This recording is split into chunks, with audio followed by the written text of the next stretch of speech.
नमस्कार दोस्तों, कभी आपने पूछा कि हमारे पॉलिटिशियन हमें भाषा के नाम पे क्यों लड़वाना चाहते हैं? भाई उनको क्या इंटरेस्ट है कि मैं और आप एक दूसरे का कॉलर पकड़ लें सिर्फ इसलिए कि आपकी नेटिव भाषा अलग है और मेरी नेटिव भाषा अलग है। इस तरह की बड़ी खबरें देखी होंगी आपने कि फलां शहर में 5-10 भाषा प्रेमी टाइप के लोग इकट्ठे हुए और उन्होंने एक ऑटो वाले को पीट दिया। अकेला ऑटो वाला जा रहा था, उसको पीट दिया कि भाई तू हमारी भाषा नहीं बोलता, हम भाषा प्रेमी हैं, हम तो तुझे पीटेंगे। या कई बार किसी खूंचे वाले को मारने लग गया, या डिलीवरी बॉय को पीट दिया कि भाई मैं भाषा प्रेमी हूँ, तू मेरी भाषा नहीं बोलता, ले मार खा।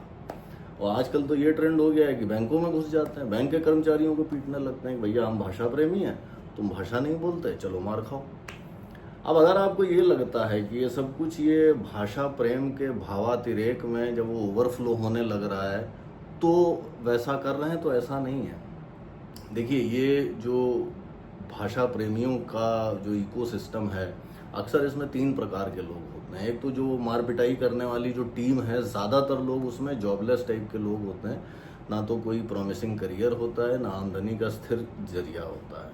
और कुछ लोग इसमें मार पिटाई वालों में वो छुटभइये नेता टाइप भी होते हैं, जिनके पास शायद पैसा वैसा रहता है और वो एस्पायरिंग पॉलिटिशियंस होते हैं, सोचते हैं कि हम जो है थोड़ा मार पिटाई करेंगे, गुंडई करेंगे तो थोड़ा नज़रों में आएंगे और हो सकता है टिकट मिलने का या फोटो खिंचाने का मौका मिल जाए।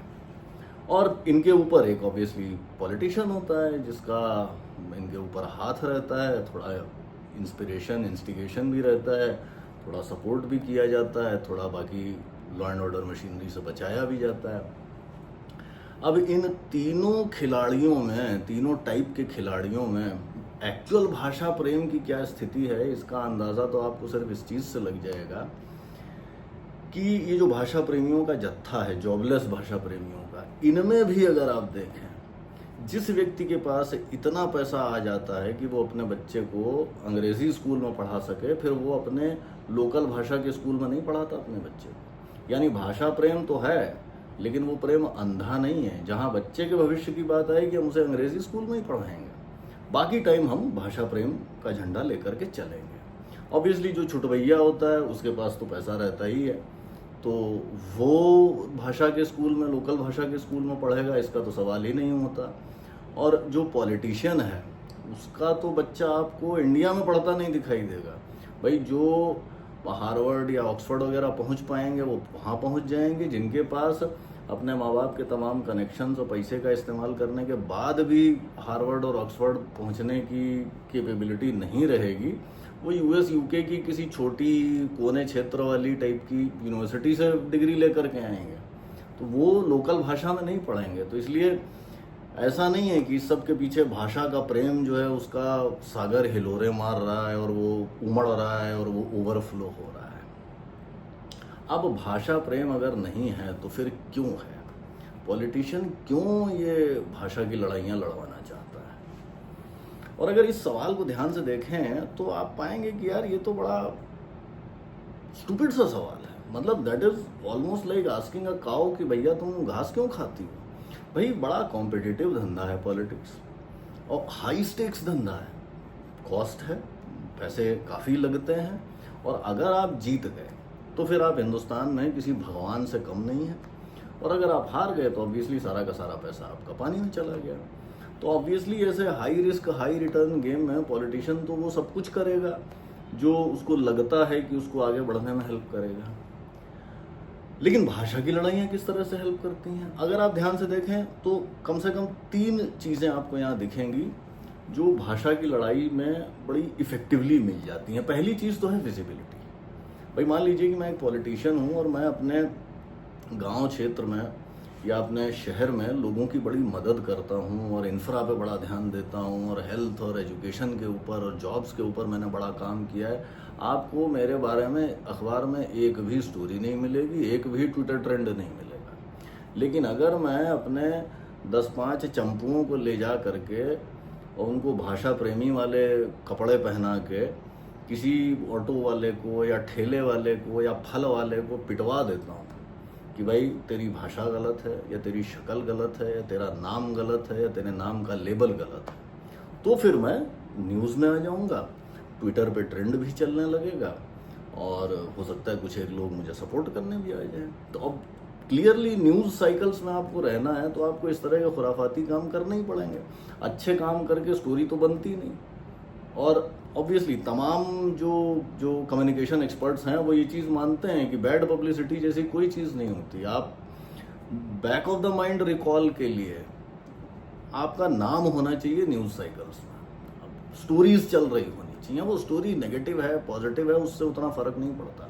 स्टोरी चल रही है तो आपकी रिकॉल है, आपकी विजिबिलिटी है और उसकी बड़ी वैल्यू है। दूसरा बेनिफिट जो इस लैंग्वेज वॉर से पॉलिटिशियन को होता है वो है सेगमेंटेशन।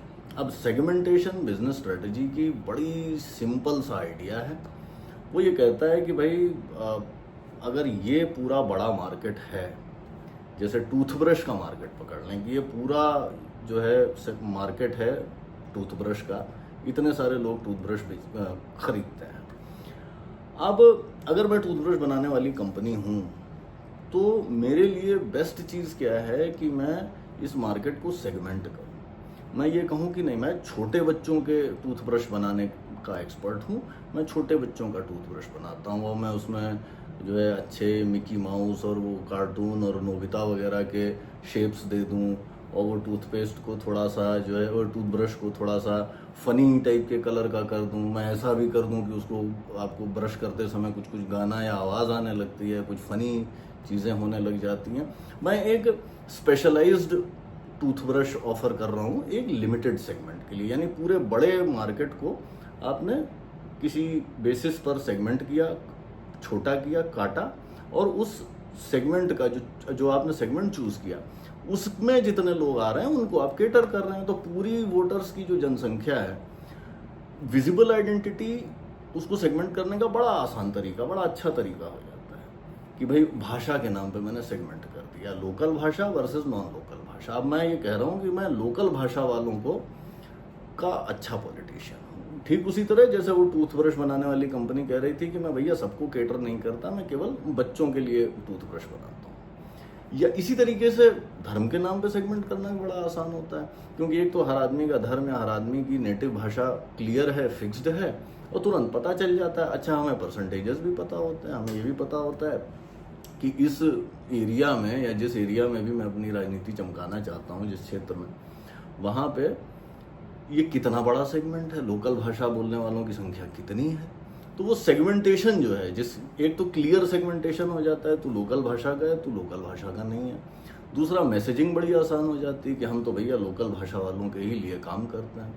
और तीसरा ये कि बड़े इफेक्टिवली मैं अपने जो भी मैं कहना चाहता हूँ या जो मैं कनेक्शन बिल्ड करना चाहता हूँ वो मैं बड़े आराम से बिल्ड कर सकता हूँ। तो पहली चीज़ थी विजिबिलिटी, दूसरी चीज़ है सेगमेंटेशन, और तीसरी बड़ी पावरफुल चीज़ जो मुझे भाषा की लड़ाई देती है वो है डिस्ट्रैक्शन। अब मान लीजिए कि मैं पॉलिटिशियन हूँ, मैंने ऑब्वियसली इंफ्रास्ट्रक्चर ठीक करना, नदियाँ जो सड़कें हैं उनको ठीक करना और ठीक रखना, और इलेक्ट्रिसिटी सप्लाई को इंश्योर करना, या हेल्थ एजुकेशन में काम करना, अरे बड़े कॉम्प्लेक्स चीज़ें हैं, बड़ी बड़ी जटिल समस्याएं हैं, इनको सॉल्व करने में बड़ी मेहनत लगेगी। लेकिन अगर मैं आपको लैंग्वेज के नाम पे लड़वा देता हूँ तो फिर आसान है, आप भी लड़ने लग गए, आपकी भी एक्सेस एनर्जी उधर निकल गई, मैं और आप एलाई भी हो गए, और मेरे हिसाब से मेरा स्टॉक आपकी नज़र में बढ़ गया। आप अगर भाषा के नाम पे आपस में ही लड़ रहे हैं तो ऑब्वियसली इस चीज़ की संभावना ख़त्म हो जाती है कि आप दोनों मिल करके मुझसे सवाल पूछने लगेंगे कि भैया इंफ्रा के लिए तुमने क्या किया, हेल्थ के लिए क्या किया, जॉब्स के लिए क्या किया, और एजुकेशन के लिए क्या किया। ये सारे मुश्किल सवाल हैं, मैं इन सवालों का जवाब नहीं देना चाहता, इसलिए मैं बड़े आराम से आपको सेगमेंट करूँगा तो आप दोनों एक ग्रुप में नहीं रह गए। अस वर्सेस देम कर दिया मैंने, लोकल भाषा, नॉन लोकल भाषा, ये वाला धर्म, वो वाला धर्म, और उसके बाद आप लोग आपस में लड़ो, मिल करके मुझसे सवाल नहीं पूछोगे तो आप मस्त डिस्ट्रैक्ट रहो। वो जैसे कहा जाता था कि ब्रेड एंड सर्कस, तो आपको सर्कस आप लोग खुद ही करने लग गए, जोकर तो आप खुद ही बन गए कि भाई जनता को जब तक पेट भरा रहे और उनको सर्कस मिलता रहे तब तक वो राजा को परेशान नहीं करते, राजा से फालतू के सवाल नहीं पूछते। तो पेट भरा रहे और सर्कस जो है ये आप खुद ही क्रिएट कर रहे हैं, लैंग्वेज के नाम पे लड़के या किसी और चीज़ के नाम पे लड़के। तो ये तीन बेनिफिट विजिबिलिटी, सेगमेंटेशन और डिस्ट्रैक्शन। ये बड़ी पावरफुल चीज़ें पॉलिटिशियन को बड़े आराम से लैंग्वेज वॉर से मिल जाती हैं। और बड़ा ऑब्वियस है, आप भी अगर पॉलिटिशियन हो तो आप भी ऐसा ही सोचेंगे। आप भी सोचेंगे कि यार जिस गेम में मैं हूँ, high risk high return game है, ढंग से खेलना पड़ेगा, नहीं तो सारा पैसा बर्बाद हो जाएगा। जीत गए तो भाई बल्ले बल्ले ही होने वाली है। तो भैया विजिबिलिटी लो। कैसे विजिबिलिटी मिलेगी? मार पिटाई से ज़्यादा विजिबिलिटी मिलती है। या सेगमेंटेशन तो ऑब्वियसली मुझे करना ही है, क्योंकि मेरा मैसेज इफेक्टिव होगा, मेरा कनेक्शन बनेगा। और डिस्ट्रैक्ट करो लोगों को। सर्कस देखेंगे, वो खुद ही जोकर बने हुए हैं सर्कस में, तो वो आपस में एक दूसरे को मारते पीटते रहेंगे और मैं यहाँ अपना काम आराम से करता रहूँगा। और भी रीज़न हो सकते हैं, मतलब आप अगर और ध्यान से सोचेंगे तो हो सकता है आप लोगों को और रीज़न भी दिखाई दें कि पॉलिटिशियन क्यों हमें लैंग्वेज वॉर्स में ढकेलना चाहते हैं या रिलीजियस वॉर में ढकेलना चाहते हैं। कुछ अगर आपको चमकता है तो आप ज़रूर शेयर करिएगा, उसको नेक्स्ट राउंड में कवर किया जाएगा। आज के एपिसोड में इतना ही, जल्दी मिलते हैं अगले एपिसोड में, तब तक के लिए बाय बाय।